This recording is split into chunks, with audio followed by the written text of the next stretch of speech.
Hello and welcome to our podcast, Keep It Science. I'm Dr. Elisabeth Kugler, a biomedical image analyst and science communicator, director of Zeeks, and your host of today's Keep It Science episode, Keep It Visionary. Today we will be talking with a distinguished biotech leader who scaled from 0 to a team of 10 in less than 18 months, and his rapidly growing company has secured over 3.5 million of investment. We will take this chance to talk with him about his career, his vision, and his company culture for success. Specifically, how he is forward-thinking, disruptive, and visionary in his leadership. So today it is my pleasure to introduce to you Adam Glen, the founder of Unicorn Bio and Dragon Bio, and a Royal Society entrepreneur in residence. So welcome, Adam. It's so great to have you here today. Thanks a lot for having me join. It's really great to kind of touch base with you, and obviously you're a trailblazer in everything that you do at the moment, and you're traveling the world. So thank you so much for making this time. So before we talk a little bit about leadership, it would be great to actually get a little bit more insight into who you are and what your company does and what you kind of wish your future to be in the next few months. Who am I is quite a big question. So maybe I'll go back to front. So I won't talk about company yet, I'll talk about me a bit. So I started off my life, a PhD in cancer research. I was interested in stem cells, worked on them before, during, after my PhD. Then decided, not sure about academia, so I went into a large industrial company. I found the large industrial company to be a large industrial company, not incredibly innovative. So I went back to academia. Then the realities of academia sort of slightly wore me down a little bit, and I didn't feel like I was making as much impact as I wanted to in the world. So I moved into a couple of startups, then made the mad decision to start a startup myself. So my company or companies, the main one is what's called Unicorn Bio. And what we try and do is we're trying to build automated manufacturing solutions for cell culture applications. So this can range from stem cell therapeutics right the way through to things, to more innovative, novel things like cultured meat. So that's a bit about me and a bit about the company. Thanks so much for that really nice introduction. I think it would be great also to hear a little bit, about your mindset switch, because obviously you studied at the University of Sheffield, which is also my own alma mater, and you said that you kind of became a little bit frustrated with the mindset. So it would be great to hear, could you mention a few specifics on what your mindset change really entailed? Yeah, I suppose, I'm not sure whether some of it's, so if you look at academia is driven by papers and grants, and they turn around in a cycle. And papers are useful to a point, but just because you publish a paper doesn't mean the thing then magically becomes a product or a service. And ultimately, that's what makes the impact in the world. If you don't turn the discovery into a drug and you don't turn it into a product, then nothing really happens. So I kind of got a bit frustrated with that on a personal level.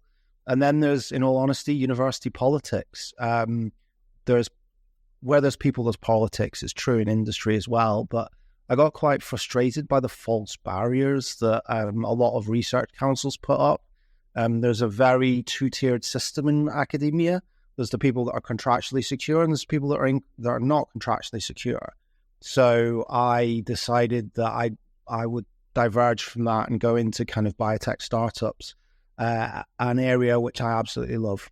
So yeah, that's kind of how I see things. And I think also one really interesting thing to kind of come back to is, your company is obviously including a completely new technology. So you also have a completely different mindset on, implementing this new technology into the market.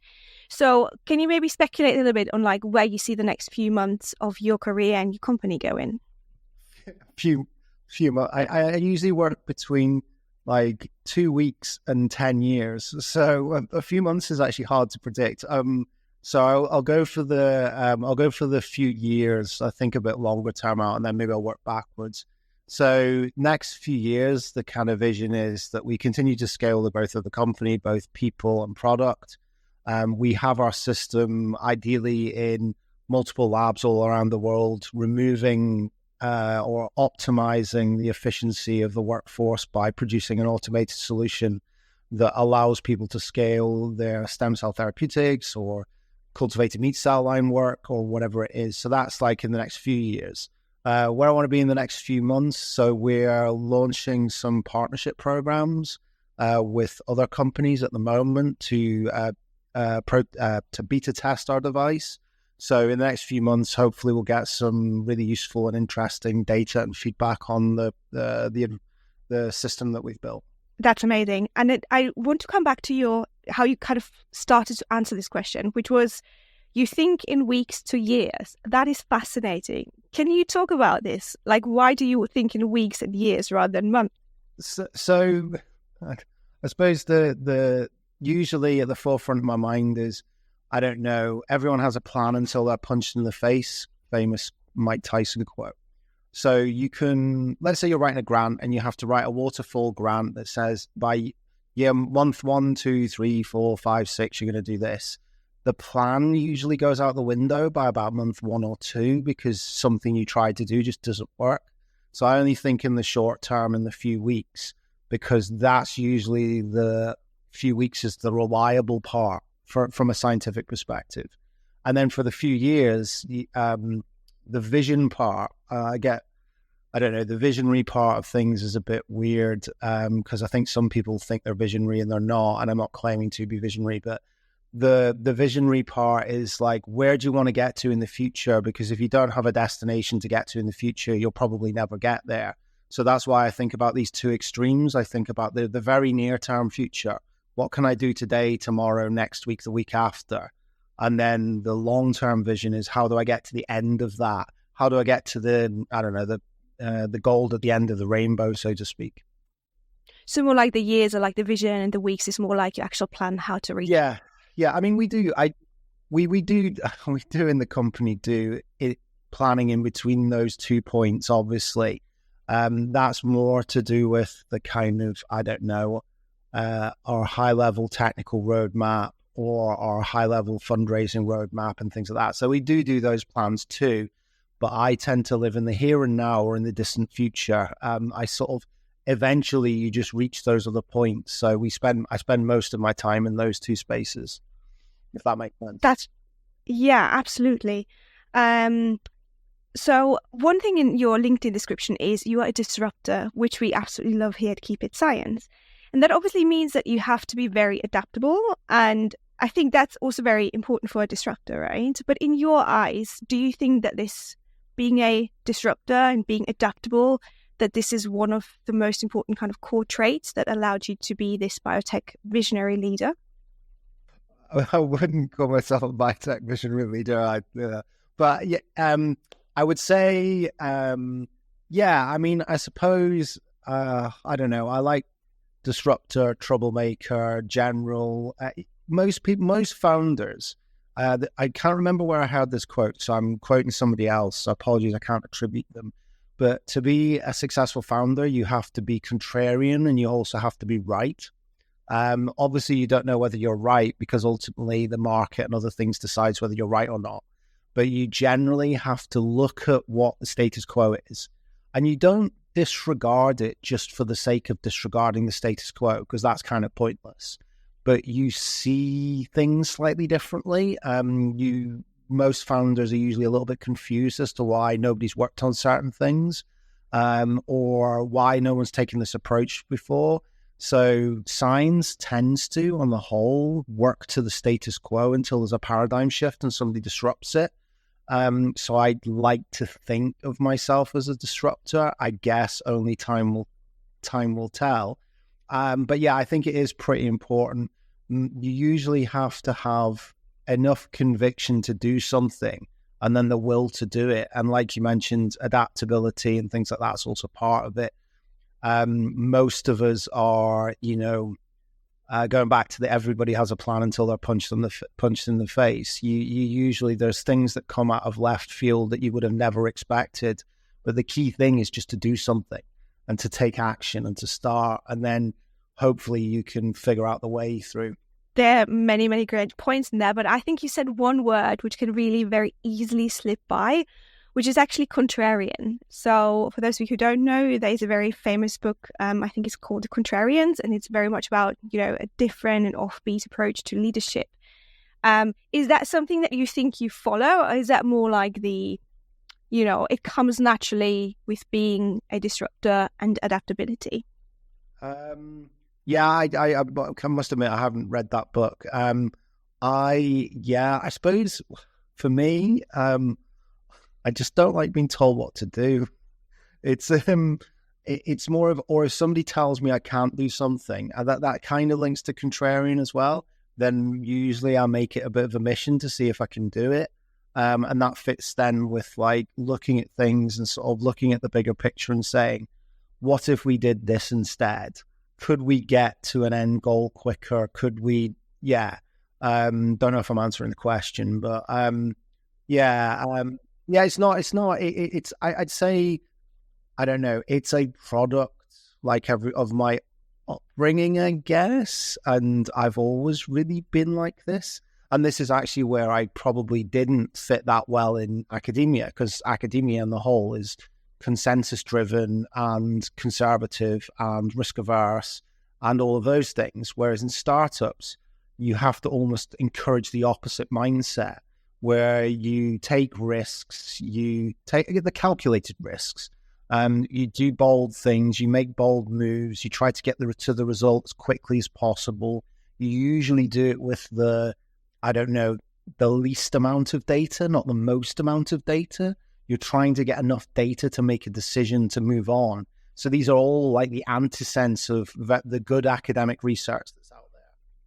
Yes, absolutely. And for those of you who don't know, so Adam was actually the person who encouraged me to leave academia and really build my own company. So thanks, Adam, for, taking that time. I think it was about 1.5 years ago.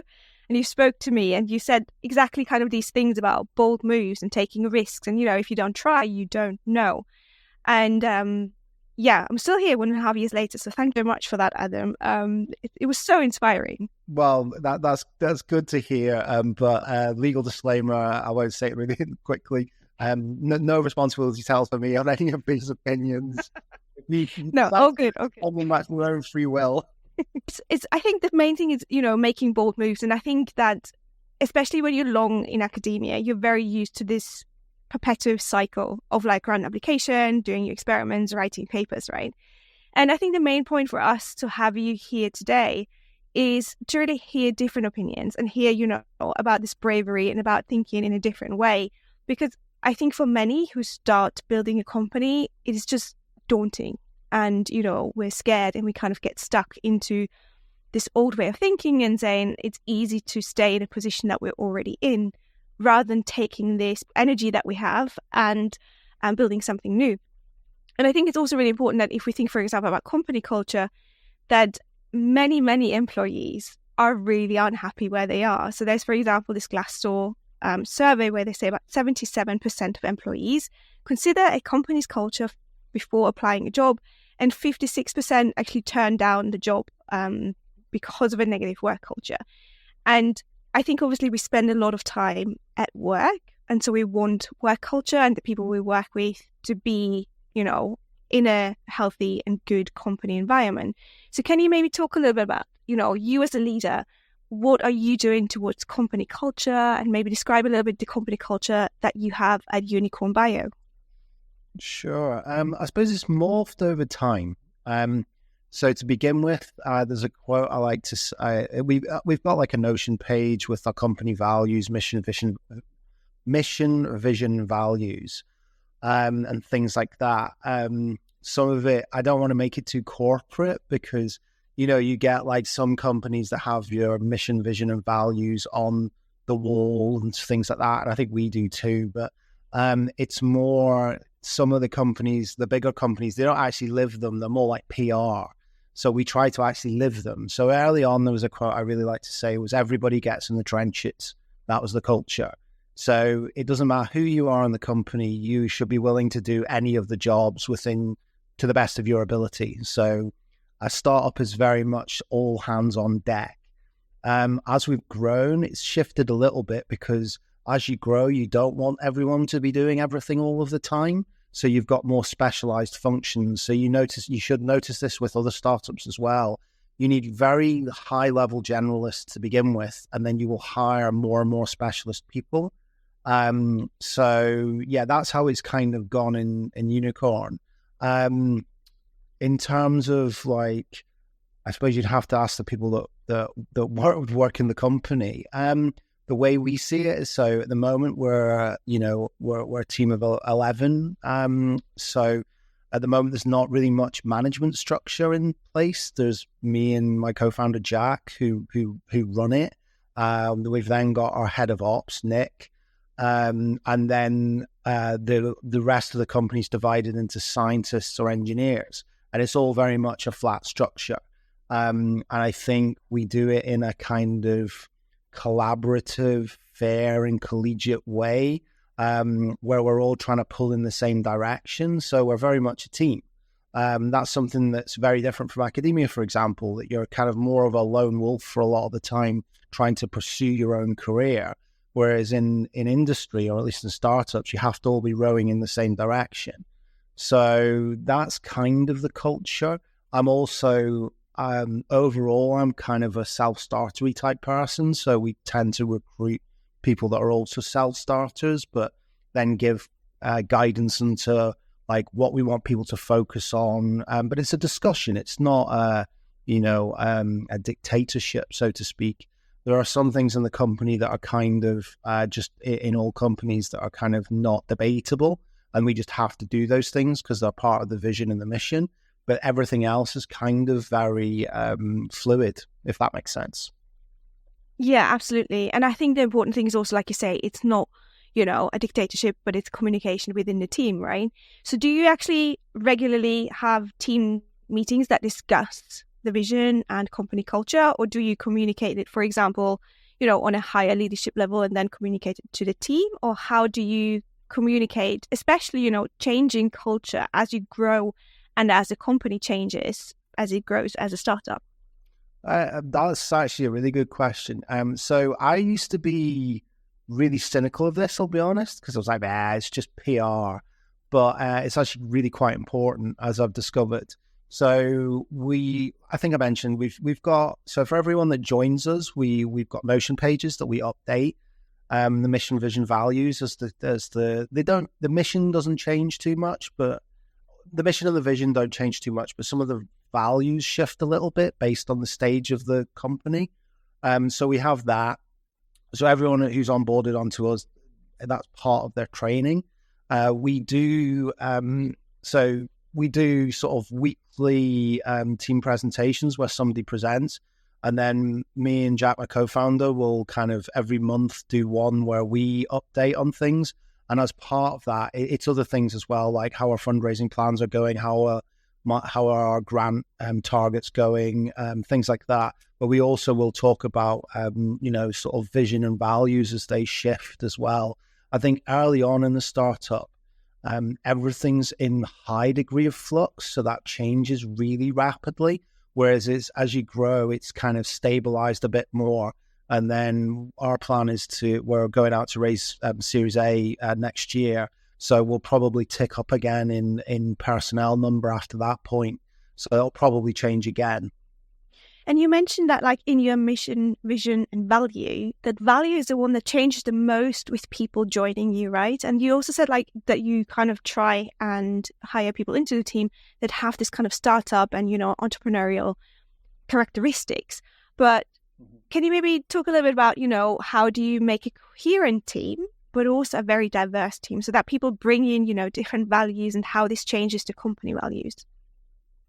So I'd actually push originally, so it's going to be a paradox. So we don't necessarily just hire entrepreneurial type people. We did to begin with, but we hire, I'd say as we've grown, we've hired different personality types.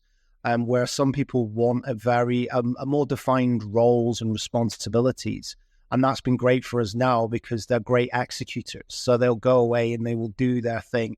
And they don't want to explore and learn how, sales work, or they don't want to explore and learn how marketing works. And that's okay. Whereas the startup-y type person wants to work on everything all at once, generally. So we've sort of changed a little bit in that regard. The values sort of change as a function of the organism, and the organism is everyone, all of us together. because somebody will join and on a positive note, they can be, they can make us think in different ways. So we bring in people with different skill sets. We bring in people, male, female, doesn't matter. As everyone joins us, they bring something from their past that we hadn't really considered, be it, I don't know, regulatory experience, for example, where we've gone, really, we should be doing this for our QMS system. So we need to work in this way. So that then influences the team and that changes the values, hopefully in a positive, overall, I think in a positive way. Which is always good. Like you say, people bring different opinions, values, insights, and also like different knowledge that you might not even know about, right, until you kind of work with it. Yeah. And all of this kind of really comes into communication, right? And you mentioned that you have this one or like weekly meeting, which almost sounds like a lab meeting. But can you maybe explore a little bit, what kind of meeting is it? Is it like a stand-up meeting? Is it really a presentation, sitting down? Does everyone give feedback, or how is it structured? Maybe we'll talk about how we started. So there's the lean startup methodology that a lot of software engineers use, and this is usually you do stand-ups every day to make sure everyone's on the same page and see how everyone's working to a set direction. And then you do kind of sprints where you've got very focused tasks that you do in a short period of time to make more progress. That didn't really work for us because science doesn't move at the pace that software does. So we kind of adapted it and made our kind of comms meetings more specific. So we have half the company is biology, half the company is engineering. So we have all of the engineering is linked with bio because it's manufacturing systems that are biological in nature. But we also have then like a cell bio team, which some of the projects are to do with the engineering and some of them are just cell bio. So we then split it out into 3 meetings to do with that. So we have frequent kind of project specific meetings during the week to make sure that everyone's on the same page. And then on a Friday, like I say, people formally, it is a bit like a lab meeting. It's not too formal. We do it over like lunch where somebody stands up and usually shows some data or they talk about something else. There's no super fixed agenda.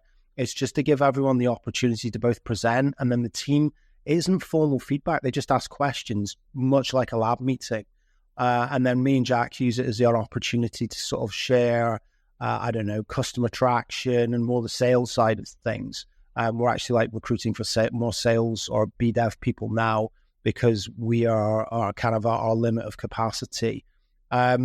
So that's kind of how we run it in terms of comms. And then everybody does a weekly update on Slack to say, what was I doing last week? What did I do this week? Or what went wrong?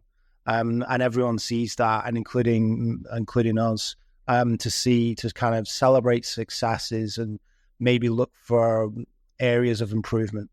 We all drown in emails, right? So I think Slack is a great tool. And I think, like you say, it is about kind of reflection, but also about kind of setting kind of goals for the week and sharing within the team. So I think it is really good to have that kind of as a backup conversation.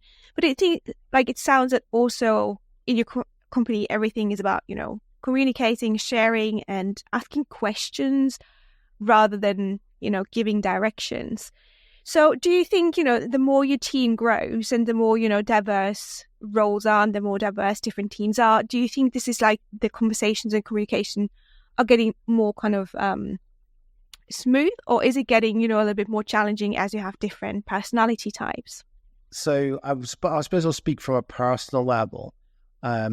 More challenge. Again, it's a function of the number of people.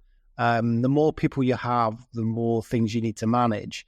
And then depending on the person, so some people like to be left alone to do things. They reject any form of micromanagement whatsoever.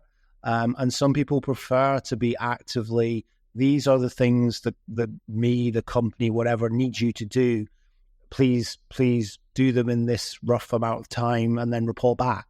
So some people prefer it. So it is a challenge from a management perspective because I don't think there's a one fits all solution. So it's quite a difficult juggling act because you're trying to make the communication as good as you can for as many people as you can.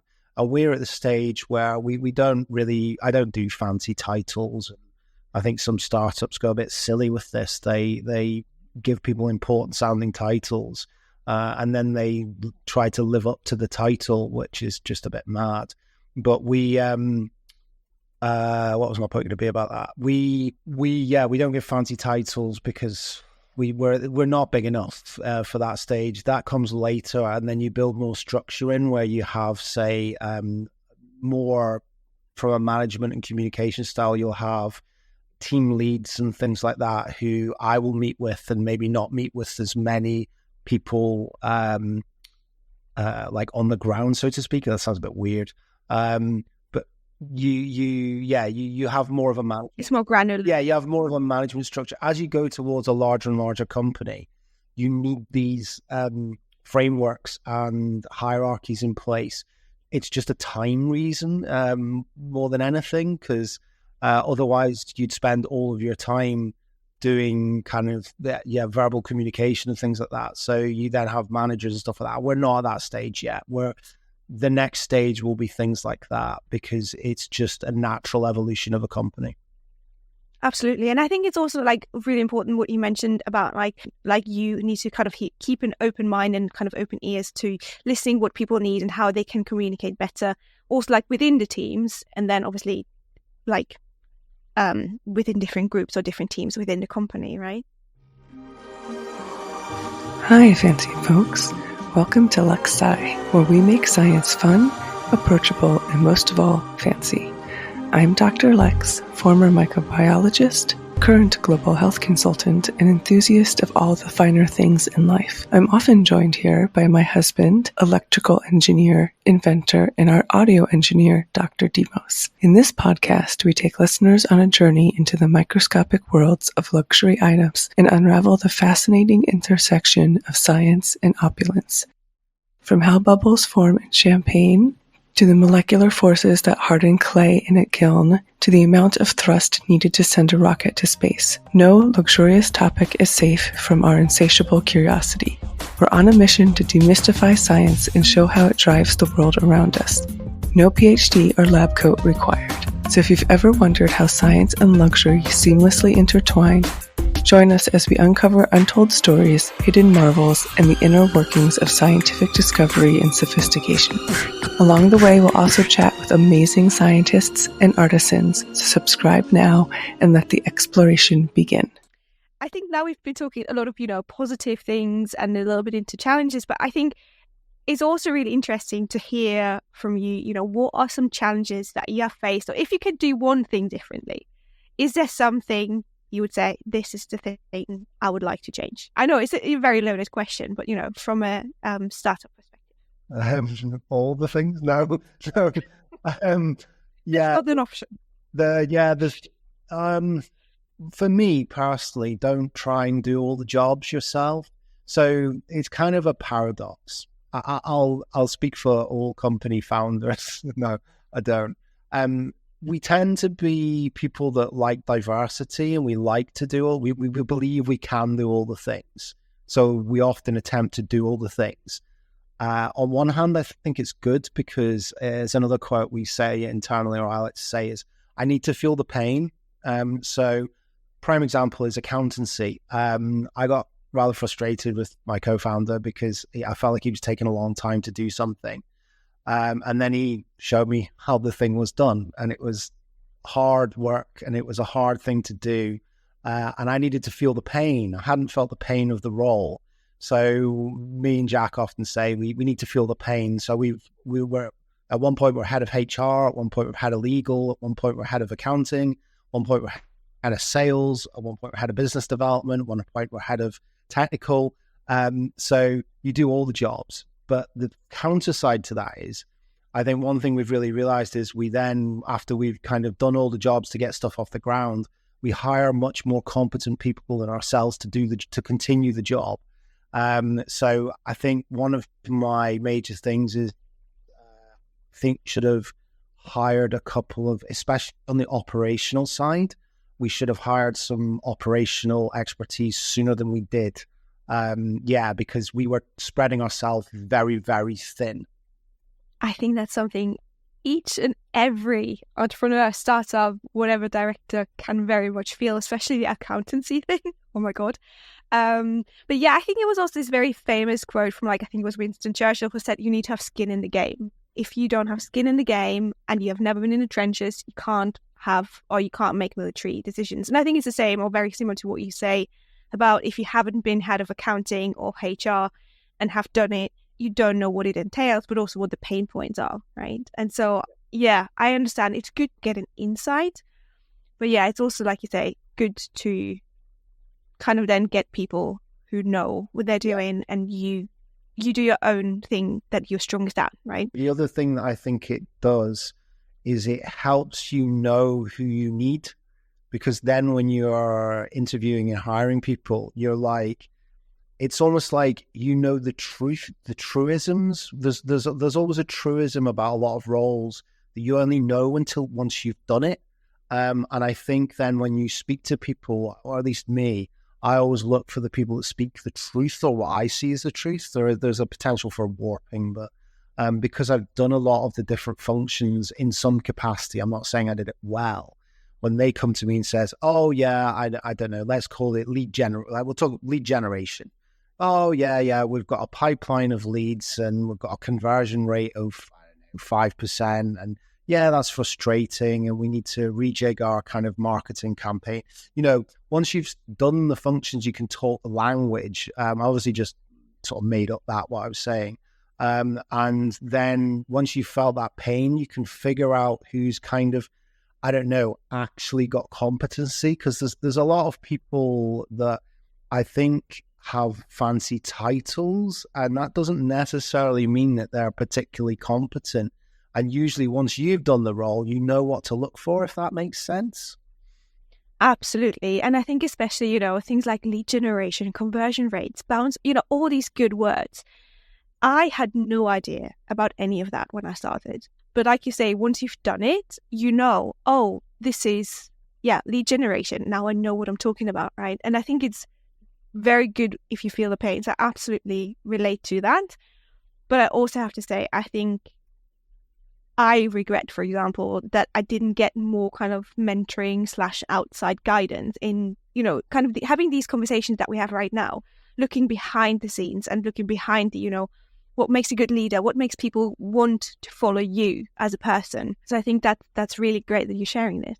I mean, yeah, hopefully that would be the impact we'd want to have out of this, that somebody somewhere listens to it and goes, oh, actually, there's a good point, I maybe should think about it.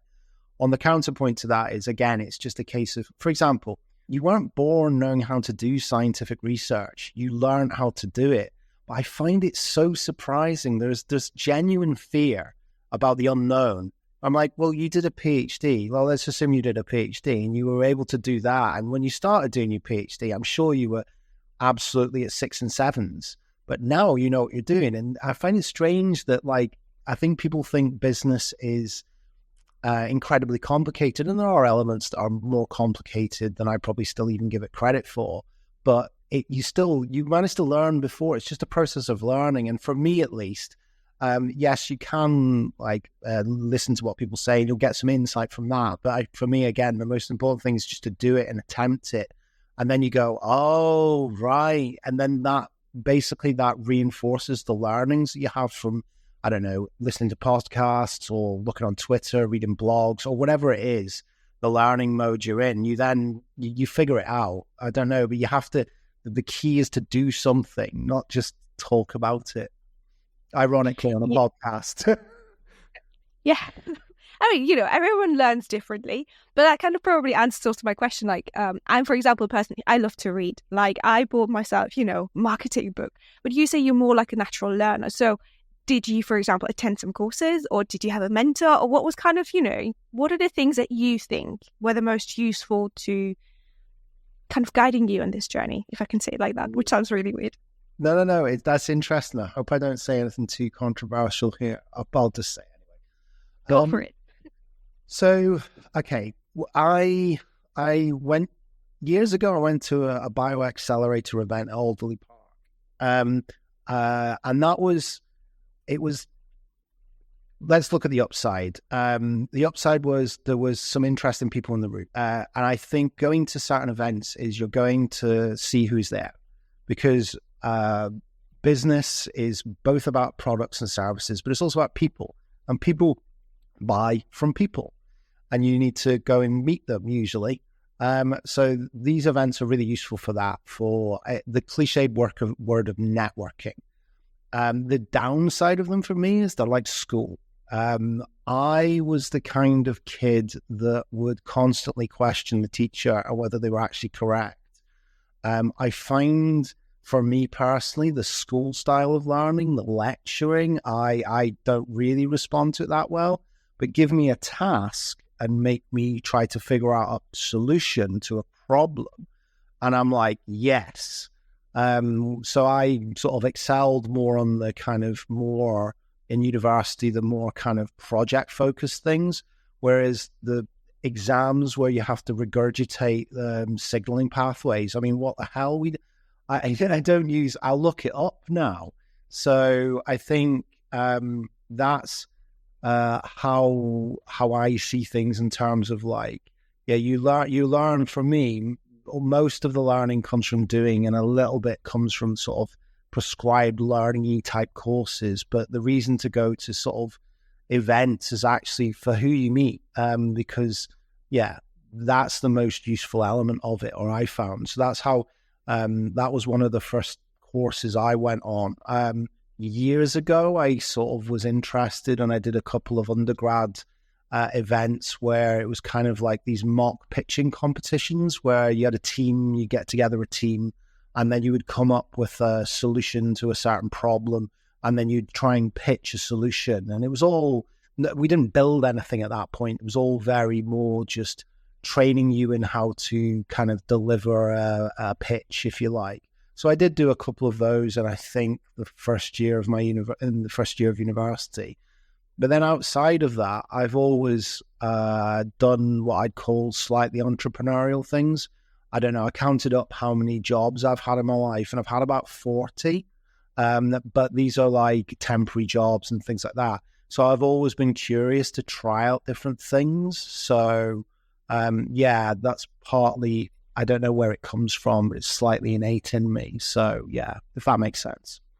Absolutely. And it aligns with the disruptor kind of thinking that you want to make a fail-proof, or as possibly fail-proof as possible company, right? That you question and you ask and you try different things that are not what everyone else would be doing. So it's really great to get these insights. As we're kind of starting to wrap up a little bit, I wanted to also ask, we have asked all our previous guests if there's any kind of good science fact or any inspirational fact that you kind of want to finish on. I can maybe talk about, a scientific hero of mine is Leonard Hayflick, as in the Hayflick limit. The conventional wisdom at the time to do with cell division was that actually when people first cultured cells, they thought they would survive forever, which is an absolutely bonkers thing to think about now. We didn't think. Leonard Hayflick was basically saying to everyone, guys, these cells are programmed to die. They're not meant to live forever. Effectively was the father of senescence. And at the time, everyone was just, no, Leonard Hayflick's wrong. So all of the medias that we use for cell culture kind of came from this belief that we just needed to optimize the formulations of the media a bit better, and cells will grow forever. But Leonard Hayflick was like, you're all wrong. Time has shown that he was proven correct. But at the time, he was basically, Copernicus, like ousted from the club and things like that. So he's a big hero of mine because he was willing against the grain to say, I think you're all wrong. Now, there's obviously lots of people through history that were actually wrong, but he's one of the people that I like because there's lots of stories around him that are quite interesting. So I don't think it's really a fact. I think it's just I naturally gravitate to sort of almost like the slightly maverick people that have been through the history of science. I like their stories. And it also sounds like he was is a very true and loud disruptor. He's just impressive. There are many other people. There's the maybe more recent story is to do with mRNA vaccines and things like that. How just off the top of my head, forgotten her name. Her research was she was ridiculed in academia, ousted from academia, and she won a Nobel Prize. So I don't know. There's something really, for me, powerful about those stories, that we kind of, a lot of the time, the mass of people stick to the status quo, and the people that really change things, like I said at the beginning, you have to be to be successful in a way, if you want to call it successful, you have to be contrarian, you have to be right, and then if you're contrarian and right, you usually or as right as one can be, you're usually remembered for that. So I naturally, the stories of those people, I naturally resonate with me. I think it all fits with, like, and that's not saying I'm closer to the truth or anything, because I might be wrong, but you don't know until you try. But there's I don't know, there's something I like about those people that, despite the challenges they have, they continue relentlessly. I'm always that they're a source. These sort of people are a source of inspiration for me. Feel the fear and do it anyway, and lean into the fear. And if anyone tells you that they know what they're doing, they're usually lying, in the sense that everyone's running around on this rock that orbits the sun, and we're all we're all effectively winging it. Yes, you learn stuff as you go, which refines your thinking. But I think there's sometimes, in some of the people that I've met, there's a real fear there, and most people's fears are unfounded. And B, there's a real fear, and also people assume that everyone else has got it figured out, and they just haven't. We're all winging it. So, I am, at least. And it's kind of like, go for it and see where the journey takes you. And often you can be then pleasantly surprised about the destination. If you'd said to me, Adam, in 3 years ago, in 3 years' time, you're going to be running a startup, we're going to raise some money, built a team, built labs, selling products internationally, in 4 continents in the world, I'd have been like, no way, no chance. And you're kind of, I don't know, there's another quote I just thought of. It's to do with, I can't remember the exact quote, but it's, you end up, when you set your sail, you catch your wind to that direction or something like this. And you just want to think quite big.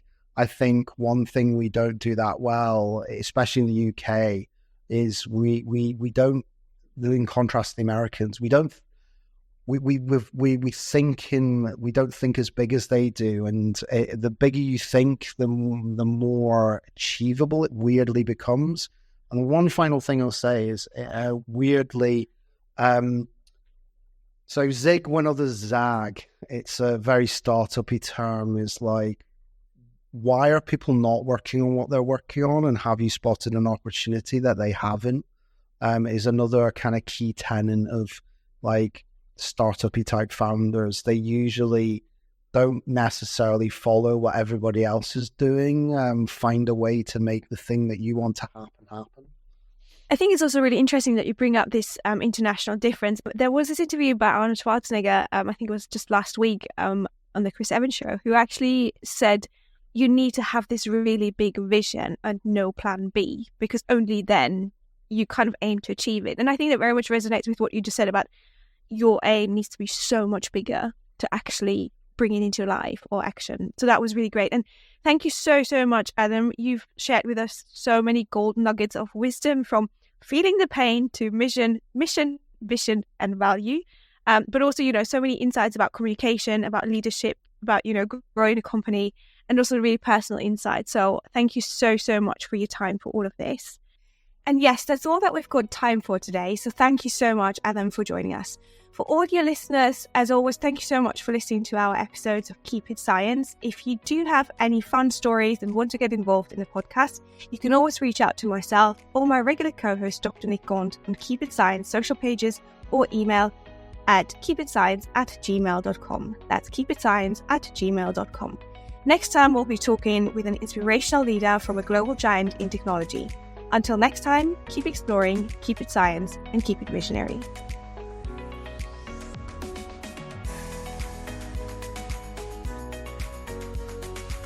This podcast is sponsored by Unicorn Biotechnologies, which industrializes cell culture. Unicorn Biotechnologies delivers end-to-end automation of cell culture workflows with custom programmable protocols, which also has an integrated biomarker sensor-driven analytics system. Additionally, their systems have a 24/7 operating capability with minimal operator intervention. Find out more at unicornb.io.